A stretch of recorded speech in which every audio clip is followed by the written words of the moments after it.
This episode is brought to you by Global X. Since 2008, Global X ETFs has been committed to empowering investors with unexplored, intelligent solutions. Global X specializes in exchange-traded funds that offer exposure to the artificial intelligence ecosystem, including themes like data centers, robotics, semiconductors, and cloud computing. To learn more about Global X's entire suite of ETFs, from covered calls, fixed income, emerging markets, and more, visit globalxetfs.com. This episode is brought to you by LifeLock. With Cybersecurity Awareness Month winding down, LifeLock wants to remind you to update your software. These updates will patch up security issues that identity thieves can exploit to gain access to your personal info. For comprehensive identity theft protection, there's LifeLock. LifeLock alerts you to more uses of your personal info and fixes issues that arise. Protect your identity today with a 30-day free trial at LifeLock.com/podcast. Do you like the Daily Blast but want even more analysis of the biggest headlines from around the world? Do you want an ad-free listening experience so there's nothing between you and expert commentary every day? Consider becoming a member of the DSR Network, where you will also gain access to exclusive content across all of the DSR Network podcasts. Listeners of the Daily Blast can get 30% off of a monthly or annual membership using code BLAST at thedsrnetwork.com/buy. That's code BLAST at thedsrnetwork.com/buy.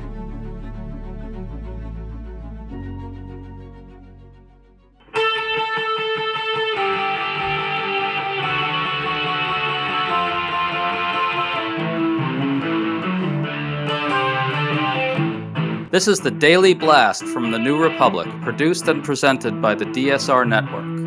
I'm your host, Greg Sargent.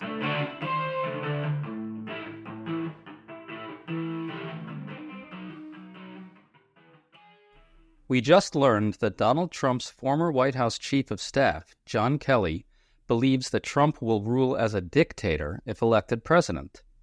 Kelly also says the fascist label applies well to Trump, and that Trump has declared that he wants his generals to function as Hitler's generals did.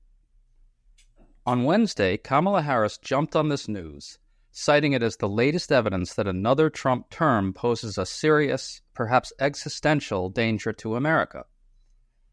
Which raises a question.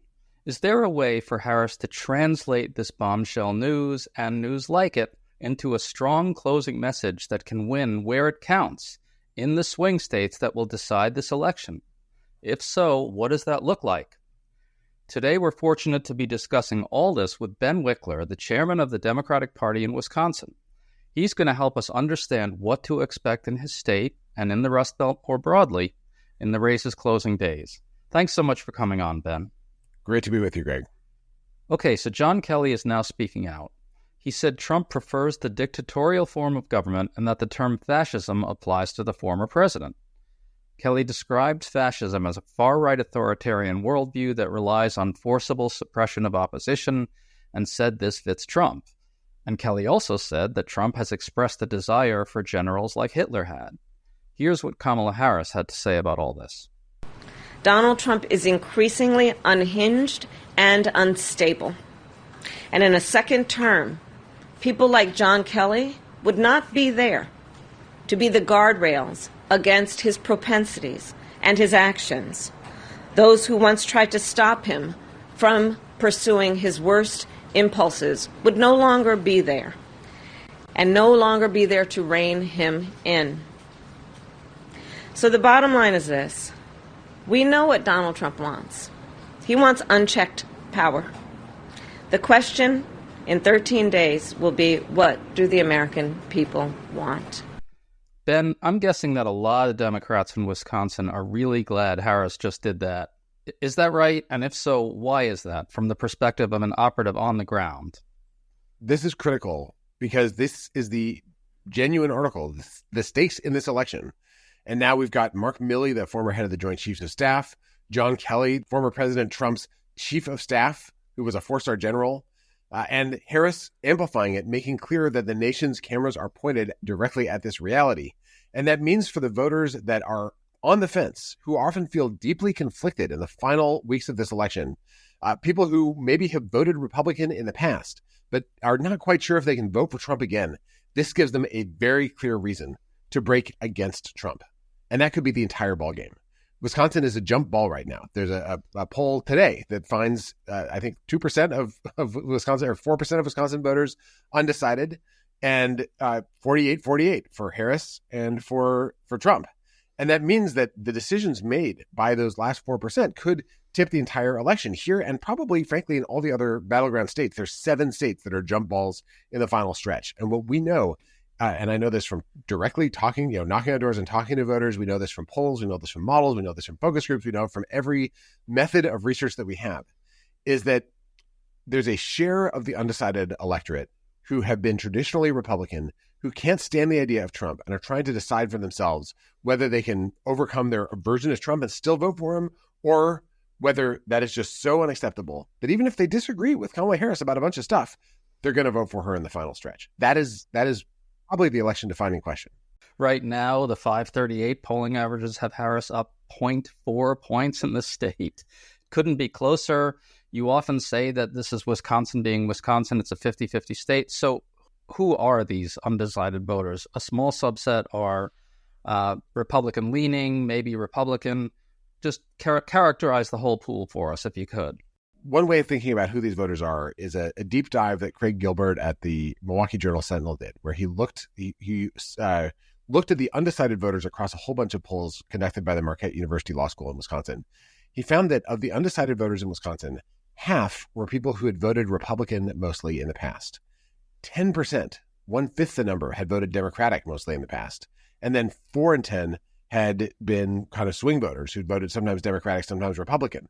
So there are many, many more Republican-leaning voters and true swing voters than there are Democrats thinking about defecting over to Trump. And the question is, how do you close the sale to those voters in the final stretch? And there's the 2 pieces of that are: make clear that Harris will be a president for all Americans, that she is someone who sees and respects everyone, and is someone who's basically can be accepted even by people who disagree with her about a number of policy issues. And then on the other side of that equation, make clear that Trump is a manifest threat to the American system of government, to the idea of democracy, to the life and livelihood of millions of people across the country. You have to remove Trump from the equation of acceptability and make sure that Harris is in the big we of people who, we disagree on some things, but we all believe in the idea of the flag and this being a free country. That's why Harris was here with Liz Cheney. That's why so much communication is around these basic questions of whether we should have freedom in America, which used to not be a question that was really in doubt. And that's why this revelation is such a game changer. Okay, so let's talk a little bit about demographically who these undecided voters are. President Biden beat Trump in 2020 in Wisconsin in no small part by really running up better numbers than usual for Democrats in the suburbs around Milwaukee and Madison. We're talking about Waukesha, Ozaukee, and Washington counties outside Milwaukee, Dane County outside Madison. Governor Tony Evers won in 2022 by getting more in those suburbs than Biden did, right? Where exactly is Harris right now in those areas? Where do you think Harris is right now? Is she at Biden 2020 levels or Evers 2022 levels? And how important is this to your thinking about winning? So Waukesha County is the 3rd biggest county in the state. It is the biggest source of Republican votes, and it's the 3rd biggest source of Democratic votes after Milwaukee and Madison. And Waukesha County has been moving towards Democrats ever since Trump came on the scene in 2016. We've had bigger shares in election after election. Right now, what we can see is high turnout from Waukesha County in the early vote and the absentee vote. And the question that we don't know, we have guesses, but we don't know, is whether that early vote represents a surge in Republicans voting early, or it represents a surge of people who are against Trump, who've maybe moved in the Democrats' direction, who are voting early now to make sure Trump doesn't win. I think that this feels more like 2020 in terms of the margin than 2022. And the reason that's significant is that in 2022, Governor Evers won by 3.4 percentage points, which is more than 5 times the margin that Biden won in Wisconsin in 2020, which was 0.6 percentage points. So this is, from what we can tell right now, looks more like a nail biter. But the reality is, if voters have decided that they cannot vote for Trump again, but we know that they've voted in multiple elections recently, and we think that they've been Republican, they will show up as increased Republican turnout in everyone's models until the ballots are actually counted. And we don't know, obviously it's a secret ballot. We don't know who's voting how, but we can see at the precinct level, if a precinct is moving blue, even in a very red county like Waukesha, that's an indication that January 6th, the affront and attacks on our democracy, and Dobbs and the attack on the freedom to make your own decisions about your own body, those two issues are the big new factors in our politics that can potentially spell doom for Trump's presidency that have happened since the 2020 election. So what we can tell right now, it's not like the bottom has fallen out anywhere of turnout. You can read these numbers as it's going to be really close and both sides are going to have super high turnout, or the idea that there's some crossover voting, which is part of how Evers won. And I'll say one last thing. It's not just the suburbs that were very red. It's also that Biden overperformed relative to what you'd expect from demographics and expect from 2016 in rural Wisconsin. Most Wisconsinites live in small towns or rural areas. Half the state lives in communities of 15,000 people or less. So it's not like Arizona, where more than half the population lives in the Phoenix metropolitan area. This is a state where it is spread out all over Wisconsin, and most people can see a water tower from their house. Like it's not a state where most people live in skyscraping apartment buildings. And that means that being able to find a few more Democrats in every 500-person town across the state can mean a statewide margin of victory. That's what our organizing strategy focuses on doing. It's turning out voters everywhere, and it's part of what this communication can do. And that's this kind of news can help people to perk up and say, this is different from other elections. It's time to rally around the flag. I want to get to that stuff about rural Wisconsin in a second, but can you just finish telling us a little bit more about these suburban counties outside Milwaukee and Madison? Where are they right now? The other ones, not Waukesha, the other ones. Yes. So we got Waukesha as the biggest. Washington County, I'll go to Ozaukee. Ozaukee County used to be the reddest county in the state of Wisconsin, and that has changed. Ozaukee actually had the biggest swing from its reddest days to the present, and from 2012 to 2020 in the presidential race. Ozaukee County is now the home of the most expensive state Senate race in Wisconsin history, which is the 8th state Senate district. Jody Habasinikan, who is a suburban attorney and mom and small business owner, and she's running against Dewey Strobel, who's a very MAGA candidate, the kind of guy who would get elected in a walk in old Ozaukee County, and he's now facing the fight of his political life. So that race could be a kind of bellwether for what happens in suburban Wisconsin across the board and across in the state across the board. And I would rather be us than them at that in this moment in that race. Really? Yes. That seems like a good sign. No, am I wrong? I think you're right. I mean, I would not trade places with the Trump campaign at all. It is tied, but there's all these indicators on the ground that make me feel like we can pull this off. And it might be another 4 a.m, final absentee ballot is counted decision for Wisconsin. But the things that I'd be worried about, some of the things we felt in 2016 just aren't here right now. And the things that you look for, like a surge of volunteer energy, massive crowds that are showing up for things, responses on doors where you're hearing more about people who said they voted Republican in the past and now are voting Democratic than the reverse. All those things are happening. The kind of fingertip sense is that there's a path here. And that I find really energizing. And I'm trying to, not get my hopes up and burrow as deeply into every indicator as possible. There's certainly, there's a lot of headwinds, and the Republican Party has a massive propaganda apparatus, and they have finally gotten smart about asking people to vote early. So no one should think that this is a reason to stand down. It's do everything you can time. But in the state where elections are statistically within the margin of error, we call them within the margin of effort. If you do everything in your power, you can pull off a victory. Okay, so Washington and Dane counties. Tell us about those, would you? So if you look at the WOW counties, it's Waukesha County, the biggest. Ozaukee used to be the reddest, now is the one that's moving blue the fastest. And then Washington County, Waukesha, Ozaukee, Washington. So Washington County is the most rural of the 3 WOW counties. It's smaller than the other 2 WOW counties, but it has stayed really red. It is as red as can be. And yet, when you visit Washington County right now, the Democratic Party there has exploded in size. The amount of organizing energy and intensity there has gone up and up and up. And I'm not saying it's going to be a purplish pink color on election day, but I am saying that Biden got 30% there. He got 30.3. If we get 32, 33. That is a pathway to getting a statewide margin of victory that could potentially exceed the 1% mark, which in Wisconsin we call a landslide. And more importantly, is the point at which there's no recount. There's no opportunity for Trump to pull legal shenanigans and try to throw out legally valid ballots on the basis of right-wing conspiracy theories. So, well, that would be nice, Ben. What about Dane? Dane can make a gigantic difference to the whole state. And we saw an explosion of early voting there yesterday. Milwaukee led the state with 12,000 early votes cast. Dane County had 11,419 early votes. And Waukesha County came in third with 11,229. So those were the three biggest counties on an early vote. Overall, we tripled the early vote number from 2022. And we went, I think, 20,000 something votes past the early vote number from 2020, which is a very weird year. So, it's hard to benchmark against any of these because sometimes we've had a pandemic, sometimes it's been a midterm, sometimes we used to have, before the 2020 election, there were 6 weeks of early voting, so you didn't have the same kind of one-day explosion because different municipalities set up different amounts of time. But I think it's clear that there's high energy, people are tuned in, people are organizing, people are doing the work. And that could be, I think it's good news for democracy in any event that people are getting involved in the system. And it could be very good news for Democrats if we can pull this off.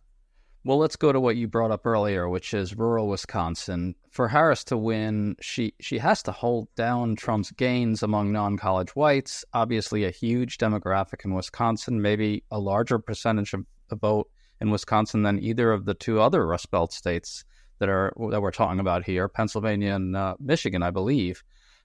But she's also got to hold down Trump's numbers among non-white working class voters, where he's making gains too.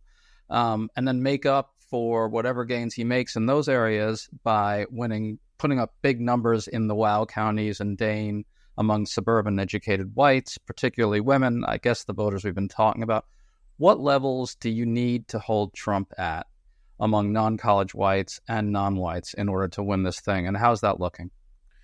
So this is the key, in some ways, difference between Wisconsin and some of the other battleground states, which is that we have a bigger share of non-college educated white voters in Wisconsin than we do in any of the other battlegrounds. And, one Target Smarts measure in 2020 was that Wisconsin, 62% of the electorate were white voters without a college degree, 58% in Michigan, 55% in Pennsylvania. Trump nationally with these voters had a 35-point margin.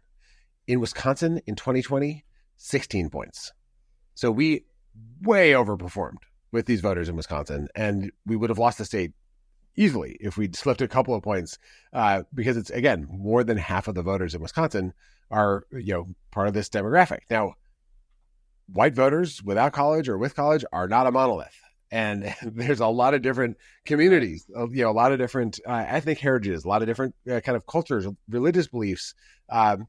Urban density is a huge predictor of how people vote. But one thing I want to stress is there are a lot of 3,000 person towns where we got half the vote or we won by a percentage point, surrounded by even more, genuinely rural areas where we wound up losing. So there's sort of a fractal to population density. The more you zoom in, wherever there are more pockets of people, social trust is higher and Democrats do better. And that's very true, across the state of Wisconsin. If we can hold that 16-point margin, or even close it a little bit, then that's probably the ballgame for the state of Wisconsin. And there's some, it's very highly variable across polls. If you look at the crosstabs, generally speaking, it looks like we're roughly holding. And if we were maybe doing a little bit better than before, if you trust the polls, and I'm not sure I trust the polls on this, there's significant losses among especially African-American men and Latino men. And that's being made up for by gains among white voters. And the question is, are all these things actually true, or will they prove to be statistical artifacts? Are these the results of non-response bias? Are these results of poor weighting in samples and so forth? And we're operating in such small kind of wobbles of statistical error at this point that really the only thing you can do is just determine to do everything you can to try to make a difference and move the needle, and that includes amplifying things that affect what voters see as the stakes.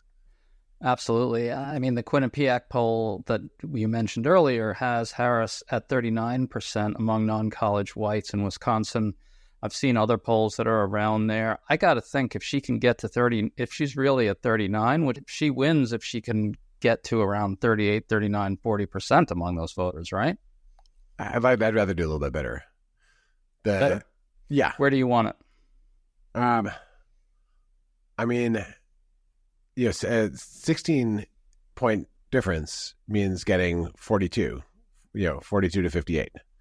And Okay. so I'd be a lot happier if I were in the kind of, 40 to 42 region than being in the 38 to 40 region.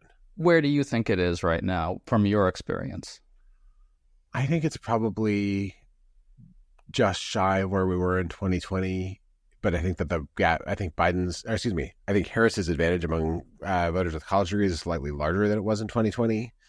And I think there's going to be very high turnout, including of young people. And I think that there's a lot of kind of disputes about what's going to happen with youth margins. But what I've seen in Wisconsin is the young women, especially, voting in very high numbers with very large Democratic margins across race and ethnicity and geography. And that's in part because Wisconsin had an abortion ban for 451 days, and people experienced it, and they do not want to go back to it.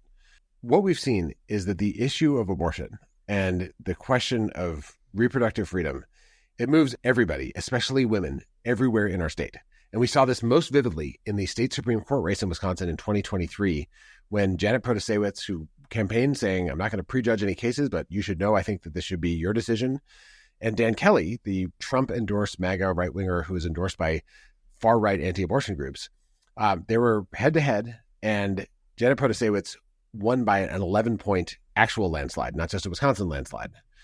And in polling after the election, where we asked people what issue is most important to you, abortion was the number one issue, and Protasiewicz won 90% of the votes from people who said that abortion was their issue number one. It was a massive mobilizer, and it didn't generate a kind of backlash, counter-mobilization by foes of reproductive freedom. And it's interesting because it goes against what had been conventional wisdom, which is that, you sort of win over some voters, but you wind up mobilizing some people on the other side. This question of whether the government should get involved in your most personal decisions, it is intensely personal and incendiary for a ton of people who do not want politicians putting their lives at risk if they have a pregnancy gone wrong, or if they need to obtain an abortion and are able to get one. And it doesn't actually have the same mobilizing effect for the people who have been fighting to end Roe versus Wade for so long. They're sort of already going to vote. It's already clear. They're already Republican. But the people who thought that Roe versus Wade would never be overturned, or an abortion ban would never come into place, a lot of those folks are Republicans who are now willing to switch parties, or people who are non-voters who are now willing to get involved in politics just to get their freedom back.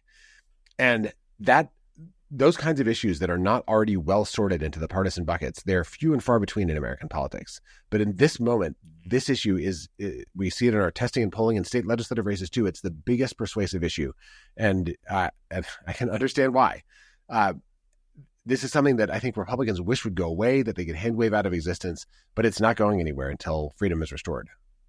Well, it sounds like that and Trump's authoritarian threats really are two of the biggest reasons you feel cautiously optimistic about this thing, right? I mean, do you sort of expect Harris to close out by really just getting these Trump comments, the Hitler stuff, the fascism stuff, the ruling as a dictator, to get those lines to everyone on their phone, in ads? How do you achieve saturation on this? Yeah, I'd say that the three things are freedom, democracy, and opportunity. Harris has removed the huge anchor that the kind of economic argument had been around Democrats' necks in this election cycle. So she's now more trusted than Trump on economic issues by a lot of voters. The freedom argument really cuts against the Republicans. And then this question of democracy, Trump goes around saying Democrats are a threat to democracy, but having his own staff say that he is literally a fascist and was saying that he wanted generals like Hitler's, for anyone who has even a crack open in their openness to new information about Trump and the stakes in the election, it is a overwhelming argument. So our job now is to communicate that through every screen that glows, through every door knock, through every phone call that we can place, every text message we can send. We're going to work with our our volunteers to go back to people that they've contacted before, whose doors they knocked on to do follow-up conversations in the final stretch. We're going to do a ton of on-the-ground, person-to-person, face-to-face, and friend-to-friend organizing, and a huge air war where there's ads everywhere, there's mail in people's mailboxes. We want it to be omnipresent. And for people that don't like politics, find it stressful, don't want to think about it, but do feel that it's their obligation or their opportunity or responsibility to vote, we want to make sure that as they walk into the polling place, they understand the stakes, that they have clear in their minds what it means if Trump gets back in, and what it can mean to restore their own freedom and open up economic opportunity and protect their vote and democracy if Harris wins. If those things are in voters' minds on Election Day, then the final set of undecided voters will break our way. Ben, it's very persuasive. What exactly has to happen between now and Election Day in the most granular demographic terms possible for you to win? And what are the three biggest things that could go wrong that you worry about most that keep you awake at night? I'll start with the thing that could go wrong, which is the Trump campaign has been saying everywhere that they know about hundreds of thousands of people who basically are MAGA, but they don't vote. And their goal with their field program, such as it is to get those folks to turn out. Now, our Republicans engage in voter suppression and mobilization for their side. We get involved in mobilization of our side and persuasion of the other side. And so different strategies. And I would seek to persuade those voters that, in fact, they should vote for Harris this time. And they certainly shouldn't vote for Trump. But what we saw in 2016 and 2020 was a ton of people who were Republican supporting voters who hadn't voted before, or hadn't voted much before, turn out, same-day register, or cast ballots for Trump, people who were not in polls, not in the models.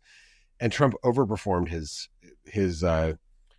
predicted vote share and vote total by a dramatic margin, bigger in Wisconsin than anywhere else. The Real Clear Politics polling average was 7 points off in Wisconsin both of those 2 years. And if that happens again, then this is, it's not a close election unless Democrats are able to also overperform and find tons of people to come out of the woodwork and cast ballots. So the question of, is there polling error? Is there a big block of people that are, kind of hidden Trump and or Harris voters? That's unknowable in a certain sense. We do everything we can to look for them, but it's something that we don't have a window onto. And the only thing we can do is try to overshoot the mark. You take a 48-48 race, we got to swing big, try to get a lot more voters than that to be ready for a situation where there's an overwhelming surge of Trump voters who come out of the woodwork and cast ballots at the last second.